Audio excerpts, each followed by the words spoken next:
नमस्ते, जय श्री कृष्ण। मित्रों, आज हम शुभ वेला पंचांग के इस चैनल में विशेष विषय वह है नव तपा। नौ तपा भी कहते हैं। ये नौ तपा यानी 9 दिन गर्मी के भयंकर रहने वाले हैं, जो ज्येष्ठ शुक्ल पक्ष में रोहिणी का सूर्य द्वारा रोहिणी नक्षत्र में प्रवेश के समय से यह काल शुरू होता है। वैसे जब सूर्य रोहिणी नक्षत्र में प्रवेश करता है तो वो 14 दिन तक यानी कि आगामी समय में 8 जून तक रहने वाला है, परंतु रोहिणी के प्रारंभ के 9 दिन तपन काल के बहुत अधिक होते हैं। तो मित्रों, इस विषय पर मैं आपको बताना चाहूंगा और आपको एक विशेष जानकारी यह देना चाहूंगा कि इस रोहिणी के 9 तपा काल का तप्त काल जो रहता है उसको आगामी वर्षा की भविष्यवाणी की दृष्टि से भी कितना महत्वपूर्ण है, साथ ही ये क्यों आवश्यक है और इसमें क्या सावधानियां रखी जाए कि हम 9 तपा में विशेषकर सावधानी से चलें तो हमारे लिए, स्वास्थ्य के लिए और पृथ्वी के लिए भी 9 तपा होना क्यों आवश्यक है, वर्षा की दृष्टि से उसकी क्या भविष्यवाणी है, इस विषय पर मैं चर्चा करूंगा। तो मित्रों, निवेदन है, आप चैनल को पहली बार देख रहे हैं तो आप सब्सक्राइब करें, इस वीडियो को आप लाइक करें, शेयर करें, ताकि हमारे किसान भाइयों को भी इस विषय में बहुत अच्छी जानकारी मिलेगी। साथ ही मैं बता देना चाहूंगा कि नव तपा यानी कि 9 तपा के इन 9 दिनों में तापमान 45 डिग्री से पार चला जाता। वैसे भी अभी बहुत गर्मी पड़ रही है। वीडियो में जब आपके सामने बना रहा हूं तो बहुत गर्मी का समय हम सब जानते हैं। अभी दोपहर काल में बाहर निकलना बहुत कठिन है, परंतु 25 मई से 8 जून तक जब रोहिणी नक्षत्र में सूर्य प्रवेश करेंगे तब तापमान हमारा 45 से 50 तक पहुंच जाने की संभावना बनती है और राजस्थान, मध्य प्रदेश, गुजरात आदि क्षेत्रों में बहुत जगह तो इतनी अधिक गर्मी पड़ती है कि हमारी गर्मी को सहन करने की शक्ति भी कम हो जाती है। तो मित्रों, आइए इस 9 तपा के विषय में हमारी ज्योतिषीय ग्रंथ, चाहे वो वारामिहिर संहिता हो, चाहे मेघमाला हो, चाहे मेघ महोदय जिसे वर्ष प्रबोध नाम का ग्रंथ है, कृषि पराशर हो, अथवा गर्ग और नारद मुनि जैसे ऋषियों द्वारा पुराणों में वर्षा के संदर्भ में जो उल्लेख किया वो हो, या कृषि विषय पर प्राचीन विद्वानों ने की जो कहावतें हैं, लोकोक्तियां है, उन सारे चीजों को मिलाकर मैं आपको कुछ विशेष 9 तपा के बारे में बताना चाहूंगा। मित्रों, हमारे आम प्रचलित भाषा में जिसमें खास लेखक हुए, बिहार में गाग बड्डरी हुए, तो राजस्थान में डंक महोदय हुए, आंध्र प्रदेश में तेनालीराम हुए, आसाम में खन्ना महोदय हुए, तो कवि माघ हुए। उन्होंने भी बहुत सी लोकोक्तियां और इस संदर्भ में, वर्षा के संदर्भ में अपनी भविष्यवाणियां की है, जो आम जन में प्रचलित भी है। मैं 24 वर्षों से निरंतर शुभ वेला पंचांग निकालता हूं, साथ में साथियों उसमें 15 साल से हम वर्षा की भविष्यवाणी भी देते हैं और उस भविष्यवाणी के साथ में हम 1 वर्ष पूर्वानुमान लगा लेते हैं कि किस तरह के ग्रह रहेंगे, आद्रा में सूर्य कब प्रवेश करेगा, वर्ष का वर्षाधिपति और जो 10 ग्रहों का इस वर्ष के मंत्री परिषद है उन सबके साथ में कौन से नक्षत्रों में शनि, गुरु, राहु, केतु के होने से क्या वर्षा की संभावना बनती है, उस आधार पर हमारी भविष्यवाणी जो शुभ वेला पंचांग का उपयोग करते हैं वो अच्छी तरह से जानते हैं। लगभग राजस्थान, मध्य प्रदेश, गुजरात और उत्तर भारत सहित कई क्षेत्रों की हम जानकारी देते हैं तो लगभग सही मिलती है। आपका अनुभव उस विषय में मेरे से भी ज्यादा रहा होगा साथियों। तो मैं आपको उन उक्तियों के बारे में बताने से पूर्व मैं आपको बताना चाहूंगा साथियों कि रोहिणी में सूर्य का तपना बहुत आवश्यक है। रोहिणी में जितनी ज्यादा गर्मी पड़ेगी उतना वर्षा काल में बहुत अच्छी वर्षा होगी। साथियों, रोहिणी की जो गर्मी है वो पृथ्वी की मृदा के लिए और कृषि वैज्ञानिकों की दृष्टि से बहुत आवश्यक।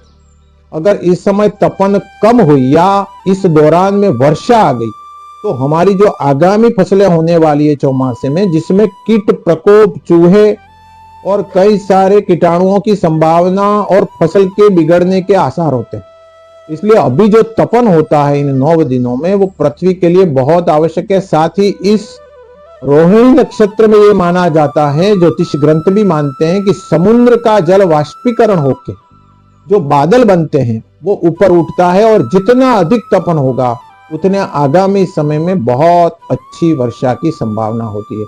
साथियों, मेघ महोदय ग्रंथ के पेज नंबर 258 के में लिखा है कि रोहिणी प्रवेश के समय इन 9 दिनों में वर्षा नहीं होनी चाहिए, और अगर वर्षा हुई तो उसमें दिन के द्वारा, प्रत्येक दिन के द्वारा यह समझाया गया है कि आगामी वर्षा का गैप होने वाला है।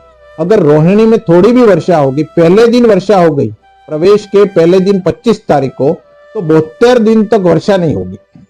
26 तारीख यानी दूसरे दिन वर्षा हुई तो 58 दिनों तक वर्षा नहीं होगी, तीसरे दिन वर्षा हुई तो 49 दिनों तक वर्षा नहीं होगी, चौथे दिन वर्षा हो गई तो 42 दिनों तक वर्षा नहीं होगी, पांचवें दिन वर्षा हुई तो 39 दिनों तक वर्षा नहीं होगी। ऐसे 13 दिनों का उल्लेख दिया हुआ है, उसके आगे नहीं दिया उन्होंने। तो 13 दिन तक लगभग रोहिणी में सूर्य रहता है, 13-14 कभी कभार आगे पीछे हो सकता है। तो मित्रों, इसमें अलग अलग लोकोक्तियां दी हुई है, जिसमें माघ कवि कहते हैं कि कृतिका तपे रोहिणी गाजे, चौथा चरण मिर्ग नहीं बाजे, आदरा वाय जकोले जोए, तरण काल माघ कहूं तोय। यानी कि कृतिका में अगर गर्मी है, पर रोहिणी में तो बादल आ गए, और मृगशिरा नक्षत्र में बिल्कुल बादल नहीं दिख रहे, और आद्रा में बिल्कुल बूंदाबूंदी नहीं हुई है, तो समझ जाना कि अकाल आने वाला। ये माघ कवि अपनी कहावत में कहते हैं। गाग कवि कहते हैं कि कृतिका तो कोरी गई, आद्रा मेहन बूंद, तो यूं जानो बदली, काल मचावे दूध। यानी कि कृतिका में तो बादल दिखने चाहिए, गर्भ जाने चाहिए, और आद्रा में कुछ बूंदे वर्षा होनी चाहिए।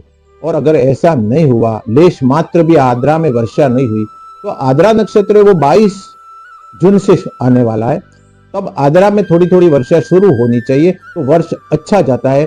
परंतु उसके पहले अगर रोहिणी अभी शुरू हो रही है 25 है, उसमें अगर वर्षा हो गई तो समझ जाना अकाल पड़ेगा। रोहिणी तपे न मृगलो बाजे, आद्रा अणचिंत्या गाजे। कहने का मतलब है, अगर रोहिणी तपता है और आद्रा में जैसे ही कुछ बादल आ जाए, कुछ तेज हवाएं चले, और अणचिंत्या गाजे, और आद्रा में अगर बहुत बादलों की गड़गड़ाहट होती है, तो समझना अच्छी वर्षा होगी। रोहिणी बाजे, अगर रोहिणी में आपका बादल दिखने लग जाए और गड़गड़ाहट होने लग जाए, मृगलो तपे यानी मृगशिला नक्षत्र में वापस तपन होने लगे, तो राजा जूझे ने प्रजा खपे, यानी कि प्रजा और राजा पे संकट आने वाला है, महंगाई बढ़ सकती है, अच्छी फसल नहीं होने वाली। तो रोहिणी रेली तो रुपयारी अधेली, ये एक लोकोक्ति है।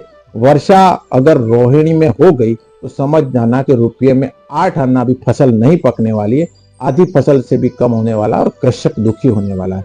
रोहिणी दाजी कहने का मतलब बिजली होना रोहिणी में, और रोहण कुंडाली यानी कि रोहिणी में थोड़ी थोड़ी वर्षा हुई, अथवा रोहण बरस मिर्ग नहीं बाजे, तो बीज न चमके और इंद्र नहीं काजे।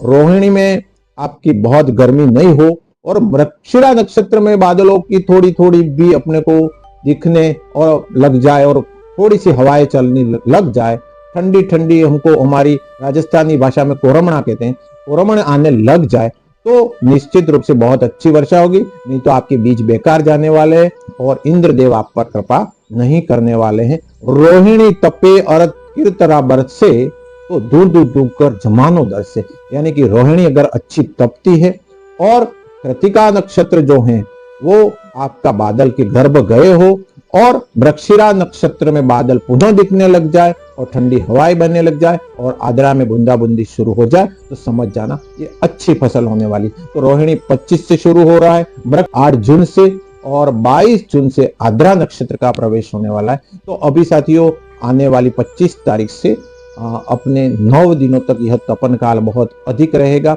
इस दौरान में पुरुषोत्तम मास भी है। हम पक्षियों के लिए गर्मी में पानी रखें तो पुण्यदायक होता है, साथ ही पशुओं के हौज भी पानी से भरें, क्योंकि इस काल में बहुत लू लगने की संभावना होती है।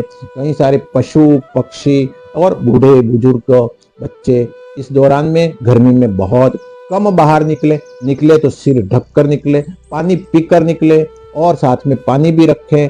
नींबू और शिकंजी ऐसे वस्तु का अधिक प्रयोग करें। घर के अंदर भी रहे तो भी लू से अपना बचाव करें और पूर्ण सावधानी रखें। तो पुनः आप सबको धन्यवाद, आपने पूरा वीडियो सुना, और आपको अच्छा लगा हो तो लाइक करें, कमेंट करें, और अपने इस वीडियो को आपको कैसा लगा उसके बारे में जानकारी भी प्रदान करें। धन्यवाद।